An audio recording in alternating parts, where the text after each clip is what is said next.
यूट्यूबमध्ये एका इन्फ्लुएन्सरचा मी एक व्हिडिओ बघितला, मला स्वतःला शॉक बसला. त्या इन्फ्लुएन्सरने एका मुलीला विचारलं, तू कितव्या वर्षी पॉर्न बघितला? त्या मुलीनं जे उत्तर दिलं ते ऐकून माझ्या अंगावरती काटाच आला. ती बोलली 2री 3रीमध्ये. तर तुम्हाला देखील मनामध्ये शंका येईल, जर हे 2री 3रीमध्ये बघतात तर आपल्या घरी आपली मुलं पॉर्न बघत असतील का? आणि मुलं पॉर्न बघत असतील आपल्याला कसे समजून घ्यावं?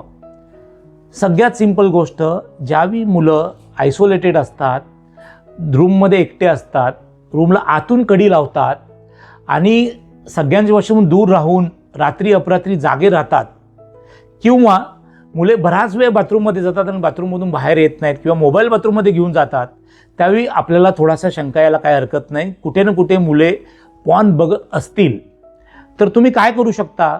सगळ्यात पहिले मोबाईलला कुठल्याही पद्धतीचा पासवर्ड नाही पाहिजे. 3री गोष्ट, मोबाईलमध्ये अडल्ट कंटेंट न येण्यासाठी तुम्ही त्याच्या पद्धतीनं मोबाईलचं सेटिंग करू शकता. सर्च हिस्ट्रीमध्ये बऱ्याच वेळा जाऊन मुले काय काय बघतात त्याचा तुम्ही मुलांच्या न कळत एक आढावा घेऊ शकता. तर ह्या सगळ्यांच्यामुळे तुम्हाला तुमच्या मनामधली जी शंका आहे ती दूर होऊ शकते.